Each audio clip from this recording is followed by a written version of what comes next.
हूँ डाइटिशियन खदीजा। जैसा कि पिछली वीडियो में मैंने आपसे डिस्कस किया था, हम लोग पीसीओएस को डिस्कस कर रहे थे और मैंने कहा था कि मैं इसका क्योर भी बताऊंगी, इसका इलाज भी बताऊंगी अपनी नेक्स्ट वीडियो में।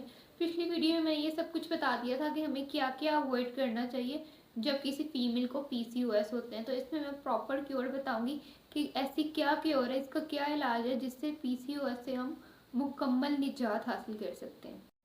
तो इसका एक इलाज है सीड साइकिलिंग, पीसीओएस का इलाज है।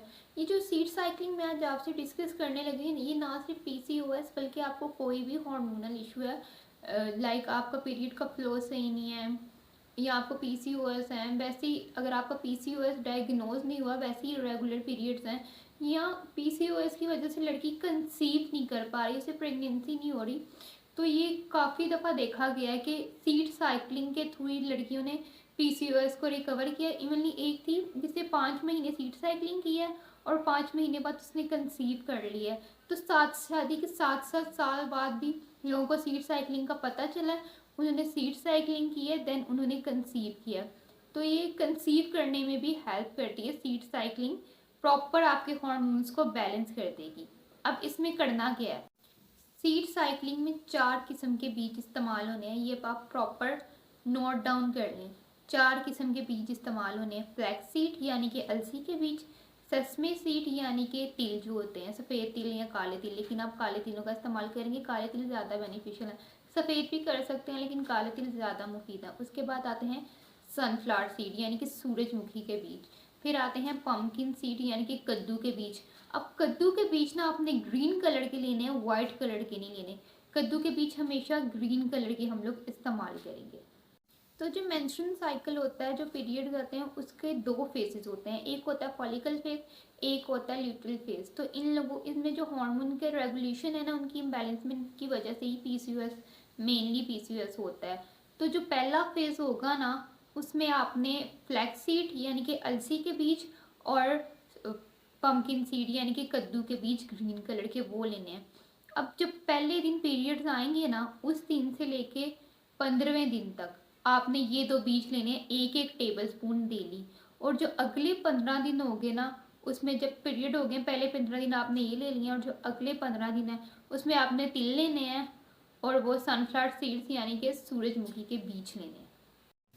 अब वो लड़कियां जिन्हें 3-3 4-4 महीने से पीरियड्स आ ही नहीं रहे, तो वो ये कैसे फॉलो करेंगी इस सीड साइकिलिंग को। तो उसका एक तरीका है, चांद की पहली तारीख या इस्लामिक कैलेंडर की पहली तारीख से लेके डे 15 तक यानी कि 15वीं तारीख तक आपने अलसी के बीज लेने हैं और कद्दू के बीज लेने हैं, ग्रीन कलर वाले कद्दू के बीज। और अगले जो 15 दिन हो गए ना महीने के, उसमें आपने तिल लेने हैं और वो लेने हैं सनफ्लावर सीड्स यानी कि सूरजमुखी के बीज लेने हैं। तो जिन्हें पीरियड्स नहीं आ रहे वो चांद के अकॉर्डिंगली फॉलो करेंगी।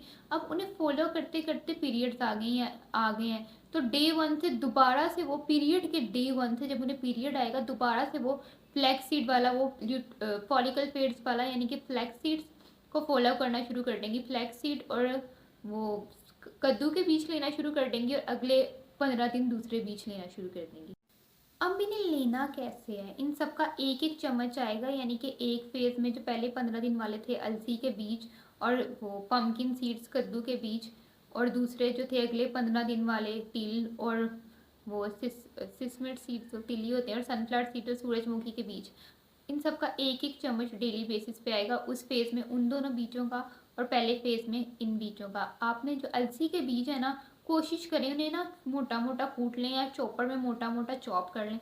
और जिस टाइम चॉप करना है उसे रख नहीं लेना, क्योंकि उसके ऑयल्स ना वॉलेटेट होने का खतरा होता है, जिसमें बेनिफिशियल ऑयल होते हैं, वो आपने उसी टाइम कंज्यूम कर लेने हैं। और उसके साथ 1 चम्मच कद्दू के बीज का ले लेना, वो छील के खा लें, सनफ्लावर सीड भी छील के खा लेना है। पैटर्न मैंने आपको पहले बता दिया, वो उसी तरह आपने फॉलो करना है। पहले 15 दिन कौन से लेने हैं, दूसरे 15 दिन कौन से, ये मैं आपको ये बता रही हूँ आपने इन्हें लेना कैसे है। आप इन्हें इकट्ठे भी ले सकते हैं, यानी कि 1 टेबलस्पून एक का और 1 टेबलस्पून एक का, 1 टेबलस्पून अलसी के बीजों का, 1 टेबलस्पून कद्दू के बीजों का, और दिन में अलग अलग, यानी कि सुबह वो ले लें, शाम को ये ले लें, लेकिन डेली बेसिस पे लेने हैं। आपने इसे एक दिन भी स्किप नहीं करना। ये प्रॉपर तकरीबन 3 महीने तक एटलीस्ट आपने लाजमी कंज्यूम करने हैं, ताकि इसका रिजल्ट अच्छा खासा इफेक्टिव हो जाए। 15 दिन करेंगे, 10 दिन करेंगे, छोड़ देंगे, इसका कोई रिजल्ट नहीं आएगा। एटलीस्ट 3 महीने तक आपने प्रॉपर इसे देखना, और आप खुद देखेंगे आपके पीरियड्स कैसे नॉर्मल ट्रैक पे आ जाते हैं। आप इसे अपनी सैलेड पे गार्निश करके ले सकते हैं, सुबह खाली पेट गर्म पानी के साथ ले सकते हैं, वैसे इसे पानी के साथ ले सकते हैं। कोई जूस वगैरह, जूसेस तो खैर मैंने मना किए थे, खाने के साथ ले सकते हैं, सुबह नाश्ते में ले सकते हैं, वो आपकी मर्ज़ी है, जिस मर्ज़ी टाइम ले लें, लेकिन लेने डेली बेसिस में आपकी मर्ज़ी है, दोनों को साथ लें या एक सुबह एक शाम ले लें। लेकिन फिर जो सुबह के टाइम ले रहे हैं ना, वो सारे जितना टाइम में आप इस सीट साइकिलों को फॉलो करेंगे वो सुबह के टाइम ही लेंगे, और जो शाम के टाइम ले रहे हैं और जितना टाइम आपने सीट साइकिलिंग को फॉलो किया वो शाम के टाइम ही लेंगे। इन दोनों को फिर डिस्टर्ब नहीं करना, आप फिर लिख के रख लें कि हमने सुबह के टाइम कौन सा लिया था, शाम के टाइम कौन सा लिया था। इसलिए बेहतर है आप दोनों को एक साथ ही एक एक चम्मच दोनों का ले लें। अब इस सीट साइकिलिंग के बाद बहुत सारे न्यूट्रास्यूटिकल्स हैं जो हमारे घर में पड़े होते हैं, वो भी हमारे पीरियड्स को रेगुलेट करने में या हार्मोनल इम्बैलेंस को रेगुलेट करने में बहुत मदद देते हैं। सबसे पहले तो उनमें आता है मेथी दाना। मेथी दाने को आप 1 चम्मच या आधा चम्मच रात को पानी में भिगो के रख लें, सुबह उठ के खाली पेट पी लें। उसके बाद आती है दालचीनी, एक छोटा टुकड़ा दालचीनी का, तकरीबन इतना टुकड़ा आप पानी में डाल के रख लें, उसे भिगो दें ओवरनाइट और सुबह उठ के पी लें। फिर आती है अजवाइन, 1 चुटकी अजवाइन खा लें और बाद में पानी पी लें, अपनी ग्रीन टी में अजवाइन मिला कर पी लें। फिर आता है शहद, शहद भी पीसीओएस के लिए बहुत अच्छा है। फिर आती है कलवंजी, कलवंजी में तो वैसे ही हर बीमारी का इलाज है सिवाय मौत के। ये सब न्यूट्रास्यूटिकल हैं, आपने इन सबको एक ही दिन एक साथ नहीं ले लेना, बड़ी बड़ी ले सकते हैं, एक दिन एक ले लिया, एक दिन एक ले लिया, एक साथ नहीं लेना, बड़ी बड़ी लेना है। अच्छा, जब आप ये सीड साइकिलिंग कर रहे हैं ना, तो इसके साथ साथ उन सब चीज़ों को अवॉइड भी करना जिन जिन चीज़ों को मैंने कहा था, जैसे कि सफ़ेद आटा, मैदा, unhealthy foods, unhealthy fats, package food, junk food, specially dairy की अमाउंट अपनी ज़िंदगी में कम करनी, अगर लेनी भी है तो फैट फ्री लेनी है। तो ग्लूटेन को लिमिट करना है, जिन जिन चीज़ों को मैंने बताया था नहीं लेना, उन्हें अवॉइड लाजमी करना है सीड साइकिलिंग के साथ, तब ज़्यादा इफेक्ट होगा और आपको ज़्यादा जल्दी फर्क पड़ेगा।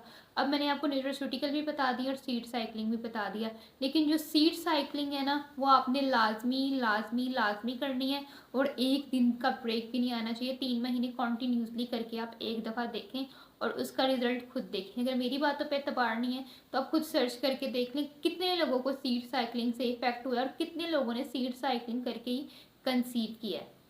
और जो मैंने आपको न्यूट्रास्यूटिकल बताया ना, जैसे कि मेथी दाना, दालचीनी वगैरह, ये हमारे जो इंसुलिन रेजिस्टेंस है ना, उसको कंट्रोल करेगा।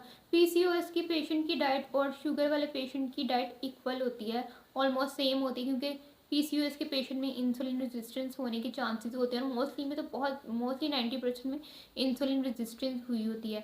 अब जिन लोगों का वेट नॉर्मल है ना, जिन लड़कियों का, वो भी सीड साइकिलिंग को फॉलो करें, लेकिन वो ये ना समझे हमारा वेट नॉर्मल है, हम परहेज़ नहीं करेंगे, हमें से पीसीओएस का इशू है, वो भी वो सब चीज़ें अवॉइड करेंगी और ये सीड साइकिलिंग करेंगी। हाँ, weight losing, specific weight losing diet plan बना लेंगी क्योंकि उनका वेट नॉर्मल है, लेकिन सीड साइकिलिंग लाजमी करेंगी और इन सब चीज़ों को अवॉइड लाजमी करेंगी।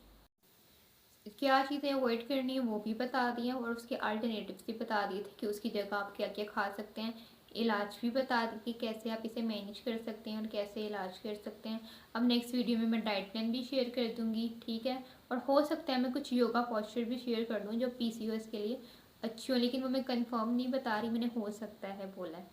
तो काइंडली इन चीज़ों को फॉलो करें, और जिन लोगों को आपको लगता है, आपको पता है कि पीसीओएस है, उन तक इस वीडियो को शेयर कर दें। थैंक यू सो मच, आज के लिए इतना ही। अल्लाह हाफिज़।